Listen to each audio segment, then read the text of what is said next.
அருள்மிகு வீரக்கல் காமாட்சி அம்மன் துணை. நம் தாயாதிகளுக்கு வணக்கம். நாம் அனைவரும் நமது தேவாங்கர் சரித்திரத்தை அறிந்து கொள்வது அவசியம். அதற்காக வீரக்கல் காமாட்சி அம்மன் யூடியூப் சேனலில் 8 எபிசோடுகள் கொண்ட ஒரு ப்ரோக்ராம் துவக்கி இருக்கிறோம். முதலாவது எபிசோட் இப்போது பார்க்கலாம். ஸ்ரீ சௌடேஸ்வரி அம்மனை வணங்கி பெருமைக்குரிய நமது தேவாங்க குலத்தினர் அனைவருக்கும் எனது பணிவான வணக்கம். திண்டுக்கல் மாவட்டம் வீரக்கல் அருள்மிகு காமாட்சி அம்மன் திருக்கோவில் நிர்வாகத்தின் சார்பாக தேவாங்கர் குல வரலாறு நாம் அனைவரும் எளிதாக அறிந்து கொள்ள தேவாங்கர் வரலாறு என்ற நூலை எழுதிய மதிப்பிற்குரிய திரு அறிவழகன் அவர்கள் இங்கு வந்துள்ளார். சார், தேவாங்கர் குலம் என்றால் என்ன? தேவாங்கர் என்று ஏன் அழைக்கிறோம்? சிவபெருமானுடைய நெற்றியிலிருந்து ஜோதி வடிவமாய் வெளிப்பட்டு மானிட உருவமாய் அவதரித்தவர் தேவல மகரிஷி என்பவர்.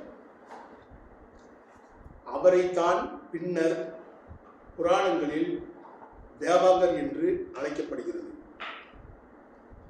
இவருடைய வழித்தோன்றல்களில் வந்தவர்கள்தான் தேவாங்கர் குலத்தினர். தேவாங்கர் குலத்தின் பெருமை என்ன? உலகில் குறிப்பாக இந்தியாவில் பிறந்து பெருமையுடன் வாழ்ந்த சில இனங்கள் உண்டு. பிறந்து பெருமையுடன் வாழ்ந்து அழிந்து போன சில இனங்கள் உண்டு. ஆனால் பிறக்கும் போதே பெருமையுடன் பிறந்த இனம் நம் தேவாங்கர் இனம். இந்து மதத்தையும் இந்து தர்மத்தையும் கட்டிக்காத்து தேவாங்கர்களுக்கென்று குரு சன்னிதானங்களும் குரு பீடங்களும் மடங்களும் அதற்கென்று குருக்களும் பட்டயக்காரர்களும் தேவருமனைக்காரர்களும் செட்டுமைக்காரர்களும் மந்திரங்களை கற்றுத் தேர்ந்த தேவாங்க புரோகிதர்களும் என்று வரிசையான ஒரு நிர்வாக அமைப்பை ஏற்படுத்தி கோத்திர பிரிவுகள், அதாவது தேவாங்கர் குலத்திற்கென்று கோத்திர பிரிவுகளும் அதனுள் அடங்கிய குலப்பிரிவுகளும் அந்தந்த குலத்திற்குரிய தெய்வங்களையும் தனித்தனியாக அமைத்து ஆன்மீகத்தில் தேவாங்கர்கள் ஆழ்ந்த அறிவை காட்டுகிறது. இது என்ன ஆதாரத்தை வச்சு இப்படி சொல்றீங்க?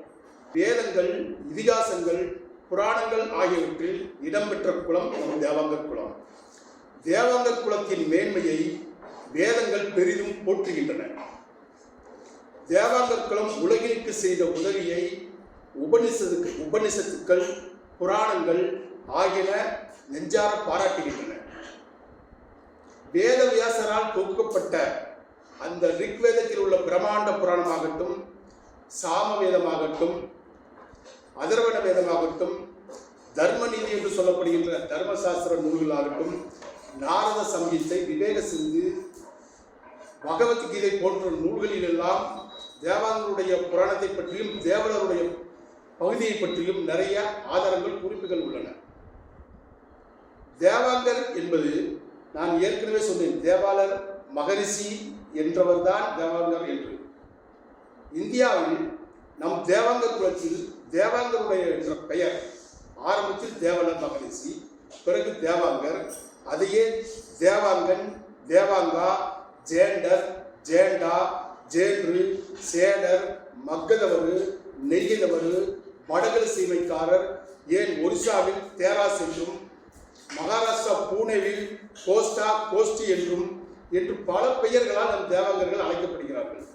இப்படி பல பெயர்களால் இந்தியா பூரம் பிரிந்து வாழ்ந்திருந்தாலும் தேவாங்கர் என்ற பெயர் பல ஆயிரம் ஆண்டுகளுக்கு முன்னாலே புராணத்தில் குறிப்புகள் இருக்கிறது. ஆனால் அதன் பிறகு ஏற்பட்ட எத்தனையோ மன்னர்கள் நம் இந்தியாவை ஆண்டிருக்கிறார்கள். அத்தனை மன்னர்களுடைய ஆட்சியிலும் பல காலகட்டங்களில் பல இடங்களில் இடம்பெயர்ந்து பலகீனம் அடைந்தாலும் இந்தியா முழுவதும் பறந்து இந்தியா முழுவதும் வியக்கத்தக்கும் வகையில் உலகம் முழுவதும் நம் தேவாங்கர்கள் வாழ்கின்றார்கள். மேலும் குறிப்பாக தேவாங்கர்களை தெய்வீக பிராமணர்கள் என்றும் சிறப்பாக அழைக்கப்படுகிறது. எதன் அடிப்படையில் தெய்வீக பிராமணர்கள் என்றவர்? இந்து மதத்தில் ஒரு பிராமணர் குலத்தில் ஒரு வீட்டில் ஒரு பிராமண சிறுவன் பிறக்கிறார். அவன் பிறந்தாலும் பிராமண குடும்பத்தில் பிறந்தாலும் அவன் இயற்கையில் பிராமணத்தன்மையை அடைவதில்லை. எப்படி என்று கேட்டால், ஒரு பிராமண குலத்தில் பிறந்த ஒரு சிறுவன் அவனுடைய 5, 6, 7 வயதுகளில் காயத்ரி மந்திரத்தை உபதேசித்து பூணூல் அணிவித்து தினமும் சந்தியாவந்தனம் என்ற மந்திரத்தை தினமும் பாராமல் அவன் போதித்தால்தான் முழு பிராமணத்துவத்தை அடைகிறான். அவன் பிறப்பால் பிராமணனாக பிறந்தாலும் செயற்கையால் ஆன்மீக வழிபாட்டை வழிநடத்தினால்தான் அவன் பிராமணனாக முழுவதும் அங்கீகரிக்கப்படுகிறான். ஆனால் தேவாங்கர் இனத்தில் தேவாங்கருடைய ஆதி மூலவர் தேவல மகரிஷி என்று சொல்லி இவர் சிவனுடைய நெற்றிக்கண்ணிலிருந்து தோன்றியவர். மேலும் அவர் தோன்றும் பொழுதே பூணூலுடன் பிறந்தவர். அவர் பூணூலுடன் பிறந்த பிறகு தேவர்களுக்கும் ரிஷிகளுக்கும் 3 உலகங்களில் உள்ள மனிதர்களுக்கும் ஆடை மீது கொடுத்ததாலும் காயத்ரி தேவி தன்னுள் சிவனுடைய அருளால் காயத்ரி தேவியை தன்னுள் அடங்கியிருக்கிறது.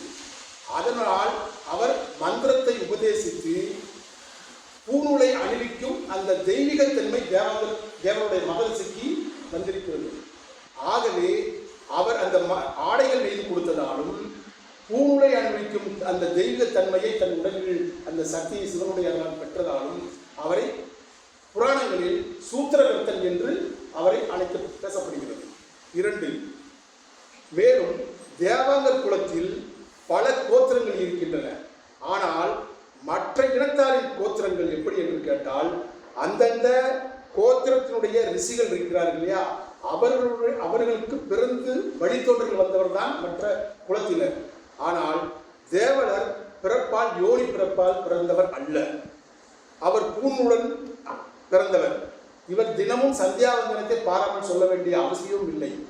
ஆகவே அவர் காயத்ரி தேவியை தன்னுள் உடலில் வாங்கி சந்தியாவந்தனம் செய்யாமலே அவர் பூணூல் அணிவிக்கும் அந்த தெய்வீகத்தன்மையை பெற்றதால் அவரை புராணங்களில் பிறப்பால் பிராமணர்கள் என்று சொல்வதனால் மேலும் தேவாங்கர் சந்ததியினுடைய தெய்வீகத்தன்மையை புராணங்கள், இதிகாசங்கள், ஆங்கில எழுத்தாளர்கள் அனைவரும் நம்முடைய தேவாங்கருடைய தெய்வீகத்தன்மையை புகழ்ந்து பேசி ஆய்வு செய்து எழுதியிருக்கிறார்கள். தேவாங்கர் வரலாறு இந்த காலகட்டத்தில் அவசியம்தான். இது ஒரு நல்ல கேள்வி. குறிப்பாக நம்முடைய குலத்தினருக்கும் புராண வரலாறாகட்டும், ஆதாரங்களுடன் கூடிய தேவர்களுடைய வரலாற்றாகட்டும் யாருக்கும் செல்வதற்கு உண்டான வாய்ப்புகள் குறைவு என்றுதான் நான் சொல்கிறேன். நான் இதை குற்றமாக எண்ணி பார்க்கவில்லை. பொதுவாக சொல்லுவார்கள், வரலாற்றில் தெளிவு பெறாத எந்த இனமும் எழுச்சி பெற முடியாது. நான் பொதுவாக சொல்கிறேன், வரலாறு தெரிந்தால்தான் வாழ்ந்தது தெரியும், வாழ்ந்தது தெரிந்தால்தான் இருந்தது என்ன என்று தெரியும், இருந்தது தெரிந்தால்தானே நாம் எதை இழந்து விட்டோம் என்று தெரியும், எதை இழந்து விட்டோம் என்று தெரிந்தால்தான் அதை நாம் தேடுகின்ற அறிவு இல்லை அதை தேடி படிக்கின்ற ஒரு ஆசை, ஆர்வம் உண்டாகும். ஆகவே இன்றைய காலத்தில் வரலாறு மிக அவசியம். மேலும் குறிப்பாக நம்மை நாம் அறிந்து கொள்ள, நம்முடைய முன்னோர்களை அறிந்து கொள்ள, நம் சமூகத்தை அறிந்து கொள்ள வரலாறு என்பது மிகவும் அவசியம். தேவாங்கர் வரலாறு இதுவரைக்கும் யார் யார் எழுதியிருக்காங்க? நான் முன்பே குறிப்பிட்டேன். ஏறக்குறைய 3500 4000 ஆண்டுகளுக்கு முன்பாகவே வடமொழியில் வேதவியாசரால் எழுதப்பட்ட ரிக், யஜுர், சாம வேதங்கள், வேற இதிகாசங்கள், உபநிஷத்துக்கள், விவேக சிந்து, நாரத சங்கீதை, ஏன் பகவத்கீதை நூல்கள் உட்பட தேவாங்கர் குலத்தை பற்றி, தேவலரை பற்றி பல குறிப்புகள் வடமொழியில் இருக்கின்றன. அதன் பிறகு ஒரு 400 ஆண்டுகளுக்கு முன்பாக கன்னட மொழியிலும் தெலுங்கு மொழியிலும் தேவாங்கர் புராணத்தை பற்றி நிறைய நூல்கள் இருக்கின்றன. அதன் பிறகு தமிழில் முதல் முறையாக 1857 ஆண்டு பழனியை சார்ந்த மாம்பழ சிங்க கவி நாவலர், அவர் மாம்பழ சிங்க கவிராயர் என்றும் அழைப்பார்கள், அவர்தான் முதலில் வடமொழியில் இருந்த தேவாங்கர் புராணத்தை தமிழில் 1062 செய்யுள் பாக்களில் தேவாங்கர் புராணத்தை பற்றி தமிழில் எழுதினார். அதன் பிறகு திருப்பூரை சார்ந்த பழனிசாமி புலவர் என்பவர் வடமொழியில் இருந்த தேவாங்கர் புராணத்தையும், கன்னட மொழியில் இருந்த தேவாங்கர் புராணத்தையும், தெலுங்கு மொழியில் இருந்த தேவாங்கர் புராணத்தையும், அந்தந்த மொழிகளுடைய பண்டிதர்களை வைத்து படித்து செவிவழியாக கேட்டு முதலில் தமிழில் உரைநடையாக எழுதியவர் திருக்குறை சார்ந்த புலவர் பழனிசாமி என்பவர். அதன் பிறகு போடி சின்னமரத்துப்பட்டியை சேர்ந்த சுருளிவேல் செட்டியார், கோவை பாலகிருஷ்ணன், கரூர் எஸ்.சி. ராஜரத்தினம், சேலம் புகை வைணவக்கடல் புலவர் கிருஷ்ணசாமி, நீராவியை சேர்ந்த முனைவர் சாந்தலிங்கம், கவிஞர் பாப்பிரியா போன்ற எண்ணற்றவர்கள், அதிலும் குறிப்பாக ஜப்பானிய பெண்மணி யுமிகோ நானாமி என்பவர் உட்பட நம் தேவாங்கர் புராணத்தை பற்றியும் தேவலரை பற்றியும் தமிழில் அதிகமாக ஆய்வு செய்து நூல்களை எழுதியிருக்கிறார். குறிப்பாக நான் போன வருடம் மே மாதம் தேவாங்கர் வரலாறு சமூக ஆய்வுகள் என்ற தலைப்பில் வரலாற்று ஆதாரங்களுடன் நூல் வெளியீட்டு விழாவை சின்னாலப்பட்டியில் நடத்தினேன். சிவனின் நெற்றியிலிருந்து தோன்றியது மானிட பிறவிதானே? சிவனுடைய நெற்றிலிருந்து ஜோதி வடிவமாய் வெளிப்பட்டு மானிட உருவம் தாங்கியவர் தான் தேவல மகரிஷி என்று குறிப்பிட்டுள்ளேன். ஆனால் தேவலர் மானிட பிறவி அல்ல. ஏன் என்று கேட்டால், குறிப்பாக தேவலர் அந்த மானிட உருவம் தாங்குவதற்கு முன்பு தேவல பிரம்மமாக இருந்தவர். ஆனால் உலகில் தேவர்களுக்கும் மனிதர்களுக்கும் மானம் காப்பதற்காக ஆடை வேண்டும் என்றும் பூணூல் தரிப்பதற்கான அந்த தெய்வத்தன்மை வாய்ந்த ஒரு மானிட பிறவியாய் வேண்டும் என்று ரிஷிகளும் முனிவர்களும் சிவபெருமானை வேண்டியதால் தான் சிவபெருமானின் நெற்றிலிருந்து ஜோதி வடிவமாய் வெளிப்பட்டு மானிட உருவம் தாங்கி தேவல மகரிஷி தோன்றினார். அந்த தேவல மகரிஷி என்பவர் மானிட பிறவி அல்ல, அவரை அவதாரம் என்று புராணங்கள் குறிப்பிடுகின்றன. சிவனுடைய நெற்றியிலிருந்து தோன்றியது மானிட பிறவி இல்ல, ஒரு தெய்வீக பிறவி அப்படிங்கிறது எனக்கு புரிஞ்சது. பட் அவதாரம் அப்படிங்கிறது எப்படி சொல்லுங்க? அவதாரம் என்றால் என்ன? எத்தனை அவதாரங்கள் எடுத்தார்? ஏன் எடுத்தார்? புராண கணக்குகளின்படி அவதாரம் என்றால் மேலான அந்த பரம்பொருள், அந்த பிரமத்தன்மம் என்று சொன்னேன், அந்த மேலான அந்த பரம்பொருள் தன் மேன்மையை பற்றி சிந்திக்காமல், மேன்மை என்றால் நினைத்த நேரத்தில் காட்சி கொடுக்கலாம், நினைத்த நேரத்தில் மறையலாம், அதான் மேன்மை, சக்தி. அவருக்குள் ஆற்றல் என்பது உலகிற்கு அடங்காத அத்தனை சக்திகளும் இருப்பதற்கு தான் பிரமம் என்று சொல்வோம். அந்த பிரமமான இருந்தவர் தன்னுடைய மேன்மையை பற்றி சிந்திக்காமல் அனைத்து உயிர்களின் மீதும் கருணை கொண்டு மானிட வடிவம் தாங்கினால் அவ்வைபவம் தான் புராணத்தில் அவதாரம் என்று அழைக்கப்படுகிறது. 1. 2. தேவலர் மொத்தம் 7 அவதாரங்கள் எடுத்தார். தேவலர் அவதாரம், வித்யாதரன் அவதாரம், புஷ்பதந்தன் அவதாரம், வேதாள அவதாரம், வரரிஷி அவதாரம், தேவசாலி அவதாரம், தேவதாசமயன் அவதாரம் என்று 7 அவதாரங்கள் எடுத்தார்.